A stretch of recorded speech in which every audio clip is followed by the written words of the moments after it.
Hey folks, how's it going? Today we are talking about a game that was mentioned in the comments of my Kids on Bikes review, and so I am listening to various suggestions. Today we are talking about Alice is Missing from Renegade Games. Alice is Missing centers around a missing person, Alice. While Alice is not a character that you will play in the game, everything does revolve around her. In this game, you play people who are close to Alice and who are dealing with her disappearance. This game takes place in winter in a town called Silent Falls. The main cast of characters are Alice's closest peers. There's Charlie, who moved away, Dakota, her best friend, Jack, her older brother, a secret girlfriend, Julia, and a secret admirer, Evan. Players choose one of these roles in the game to play as. The game's first scene opens in the local high school, Franklin Academy, as missing person flyers are put up for Alice. As the game is played, more details of her disappearance come to light. These details are revealed through decks, which might have different locations, suspects, and items found.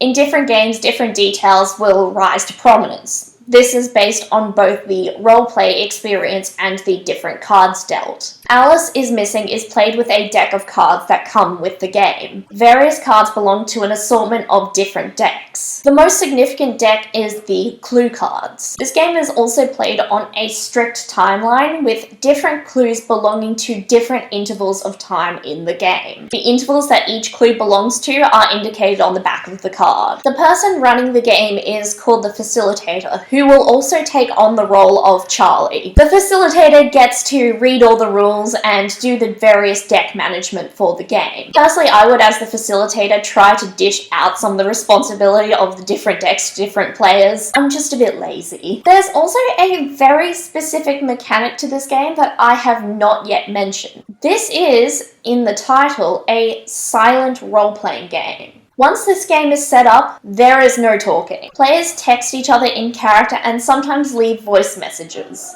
Players text in character and sometimes leave voice messages. At first, this is inspired by various prompts that are put on each character's card. Eventually, though, these prompts will come from the clue cards that are drawn and played throughout the game. Sometimes connections from these clue cards can be made to the cards that have been spread out onto the table. These are the locations, suspects, and items. I have to say that personally, I'm not entirely sold on an entirely text-based roleplay experience. However, I do think it is a really interesting idea. And while the manual does indicate generally this is a game to be played in person, they actually have included in the back some rules and modifications you can make to play this game entirely online, which I think would be a strength of the game. Generally, by the time the game hits the 90-minute mark, someone in the game has put enough pieces together to find where Alice is. How she is when they find her is up to the game. Alice is Missing is a game that is talking about a really heavy topic. A missing teenage girl. It's a subject that I think a lot of us are familiar with in our own personal lives, even if it's through the news and media alone. To make a game around this theme, I think, is quite a significant challenge. I think to navigate this, the game includes in the text that is to be said out loud before the silence is implemented, some safety mechanics and systems. This game uses both the X card and the safety system of veils and lines. There's also an option in the game to remove a card that will indicate that Alice has passed away from the gameplay. With these mechanisms, they are able to navigate this really sensitive subject. If they'd named this game after a real missing person, it would deviate really quickly into bad taste, but really that's not what is happening here.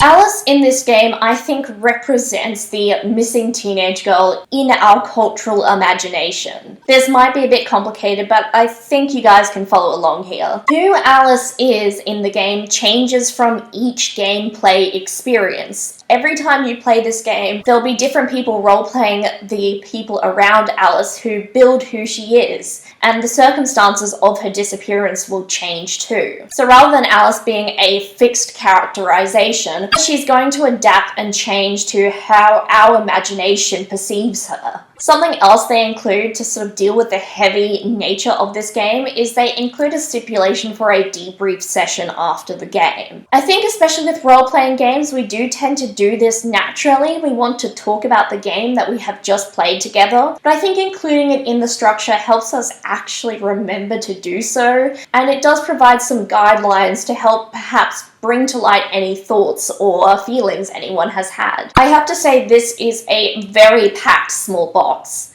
My lid doesn't quite fit because I've gone ahead and sleeved all the cards. It's a habit I have from all my board game collecting, and I will never be able to shake it, I think. Aesthetically, all the cards and the pieces of this game are very interesting to look at. Each deck is easy to pick out from the other, as the backsides will have an art that will differentiate it from the other ones. It is really easy to tell what is the face up and the face down of this game. All the pieces are really well made too. This game is designed for a longer single session experience. It says on the box roughly 2 to 3 hours. I think this includes, setup and breakdown, since the time spent texting each other in character does have a strict time window that narrows as you play. I do think this is a pretty heavy topic to be included in a tabletop role-playing game, so I can understand if it's not for everyone. It also has that unique style of gameplay which might be off-putting to some people. I wouldn't necessarily bring this game out on a whim to a gaming night, but perhaps if you have fans of true crime or mystery solvers at the table, this could be a really interesting one-shot to bring out.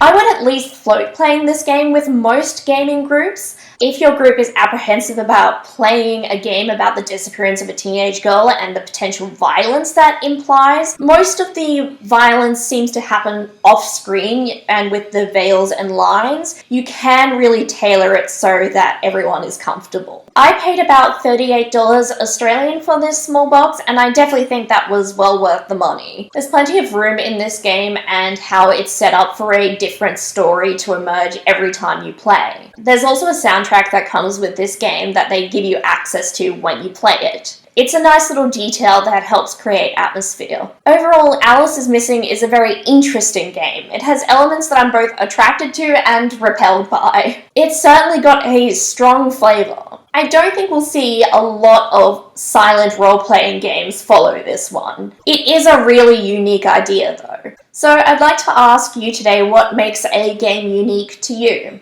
Flavouring, mechanics, something else entirely? Let me know in the comments down below.